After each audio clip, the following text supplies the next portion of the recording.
Do you find it difficult to stay focused at work or have difficulty putting up with city life? Do you often feel drained and fatigued during the hustle and bustle of the workday?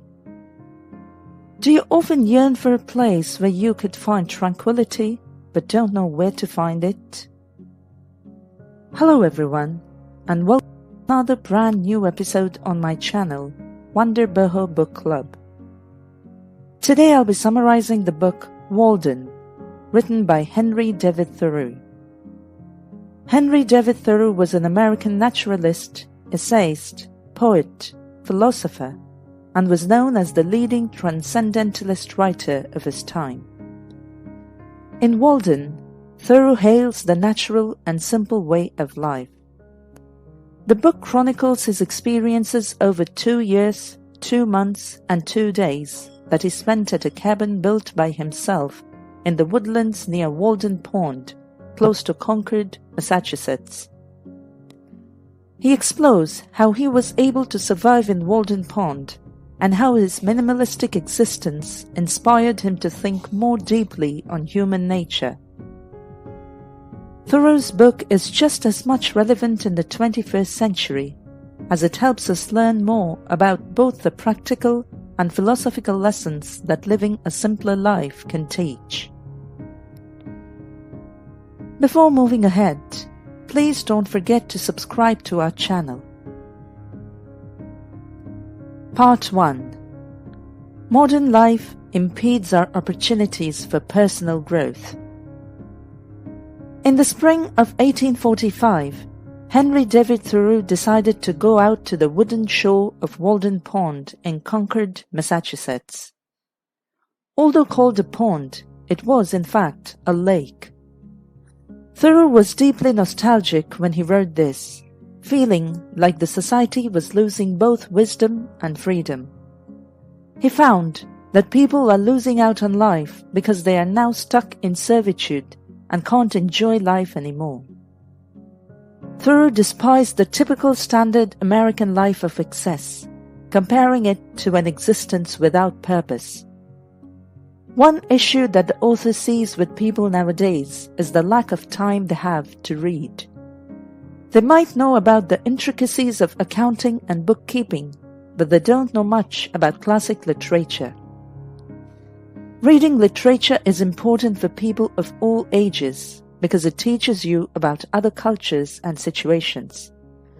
The skills you acquire are also helpful in work, and there's so much that can be learned from it.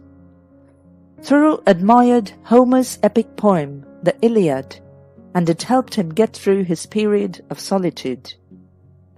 Thoreau was a big believer in reading for knowledge and life. Reading, whether it be about the world or your daily existence, is a game changer when thought about with this mindset.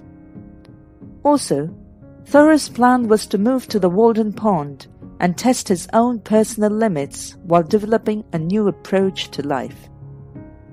Through this newfound way of living, he found that there was more to life than what he thought existed, and these learnings can still be applied in modern-day society. Part 2. Back to the basics. When Thoreau declared his intention of relocating to the woods surrounding Walden Pond, people were either impressed by Thoreau's adventurous nature or they thought he might be turning into a recluse. Thoreau did not want to live out his life in the wilderness.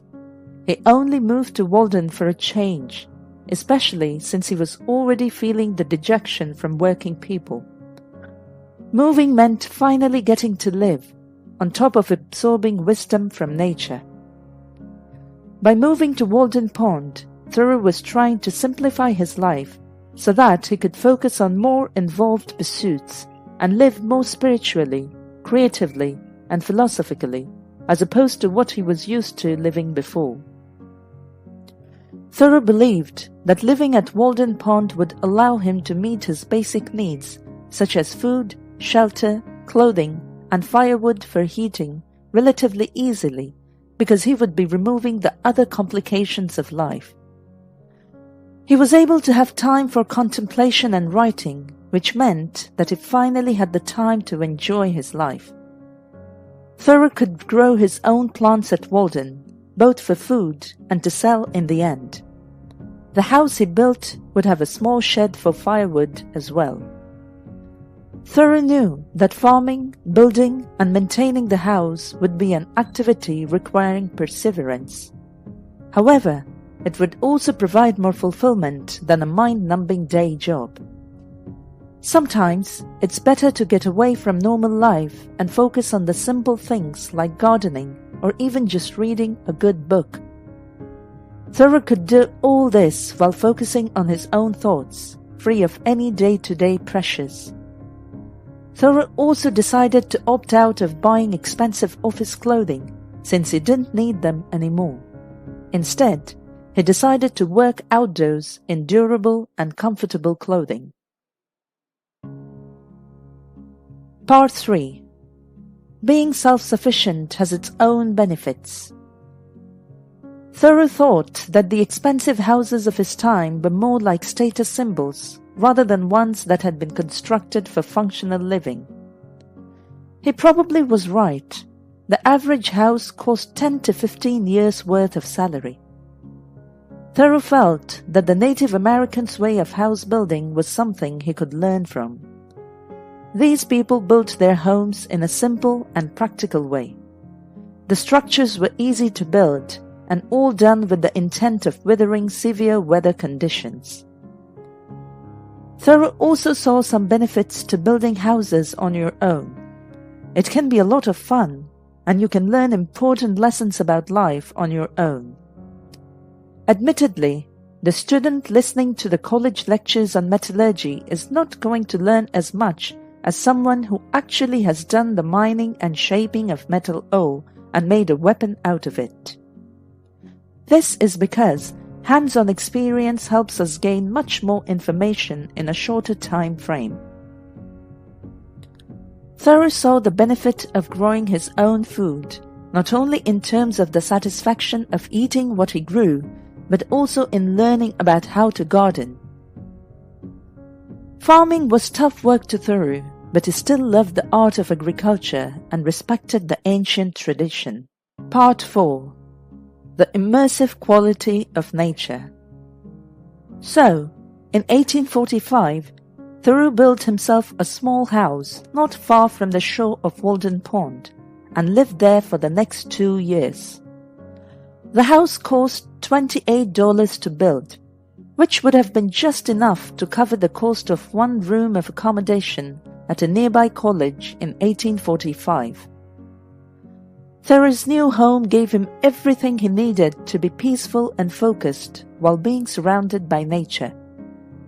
Thoreau enjoyed spending his time outdoors, listening to the birds sing and watch them build their homes. While at home, he was able to hear squirrels running across the roof and other creatures running beneath the floorboards. Thoreau began to realize that his solitude was more than just a tranquil place away from humans. It was, in fact, an immersive experience in nature with so many animals around him. Thoreau loved to watch the stars from his window. It was uneventful and peaceful in so many ways. He felt like he was on an entirely new planet that loved him in return. He was never lonely despite being by himself. He had the sounds of nature beside him all the time. To listen to more interesting summaries, please subscribe to my channel. Part 5. A small but frequently visited house. Thoreau was not exactly a recluse. He often visited Concord to buy flour and sell bushels of beans that he grew. Some people would come by his house, but finding a place in his tiny space was often difficult. He believed that his house, owing to its limited space, wasn't the best environment for serious discussions. Instead, he found the outdoor setting a good option, as long as there was good weather. He felt that the canopy of trees would provide better shade while they were eating and debating serious topics. Thoreau often had friends visiting him during his stay at Walden Pond. These included friends like writers, poets, and philosophers, as well as people just stopping by to check out how Thoreau is getting by in the wilderness. Thoreau's hospitality was very simple, and he liked sharing a meal by simply sitting down and having a conversation with anyone who came along. Overall, this quaint home actually seemed to be a very pleasant place, attracting frequent visitors as well as those who loved peace and serenity. Part 6. The Winter Woes. In 1845, a month after winter arrived, the Walden Pond finally froze over, and Thoreau found himself struggling to get by. The freezing temperatures brought thick snow and rocky frozen water, which made living conditions significantly worse at Walden. He had to build his chimney before the winter became worse. Also, Thoreau used to get his drinking water from the lake, so the frozen lake became a big problem for his survival. He would have to break through the tough ice to get a drink of water in order to stay alive. But he wasn't the only one suffering so. He also met some fishermen on the shore who were struggling just like him. However, he was blessed with plenty of quality wood around him, which he used for heating his house during the winter. This made his life relatively easier, as not only were these logs perfect for heating, but he also found that eating home-cooked food seemed to taste so much better when it was made over these logs. Part 7. Spring, a Bundle of Joy. Nothing feels better after a long winter than the rush of spring. One of the main reasons that spending the spring at Walden Pond was so rewarding was because Thoreau knew he would get a front row seat watching spring bloom in the wild. The lake was becoming ice-free, and the snow was melting from the top of the banks surrounding it, creating a stream of mud cascading into the lake. Spring came accompanied by some beautiful sights, with birds singing their spring songs. The leaves were dusky, the grass was a deeper green, and the trees were bursting with life. It was amazing how nature brought forth its beauty when it was so early in spring. For Thoreau, spring was the symbol of eternal life. Seeing the nature in its full bloom filled Thoreau with joy.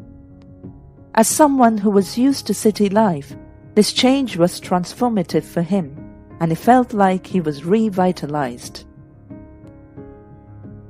Part 8. Lessons Learned in Solitude. Thoreau spent 2 long years at Walden. He learned some invaluable lessons during his stay there. Thoreau's time in the woods proved that simplifying your life could help you live a more fulfilling life. Also, sometimes we need to step out of our comfort zone in order for our brains to start working again. He was also able to realize that there is really no good reason to spend your entire life running after materialistic gains. In reality, searching for truth is far more enjoyable than trying to accumulate riches. Conclusion. There is no need to spend a penny to live an enriching life. Simplifying your lifestyle is the key to a fulfilled life. Simplify what you don't need, so that you can focus more on the important aspects. Furthermore, materialism gets in our way of being happy in life. If your life makes you boast about what you have all the time, your life is bound to become tedious. Minimalism can help people understand and improve their quality of life, as the lessons are specific and easily understood by the learner. It's our innate nature as humans to have profound thoughts and reflections. Likewise, the lives we live should allow us to take thoughtful actions and think big. If we're able to do it for ourselves, maybe we can help others do the same too. Thank you for watching this episode. Please don't forget to subscribe. Your likes, comments, and shares are highly appreciated. See you soon in our next episode.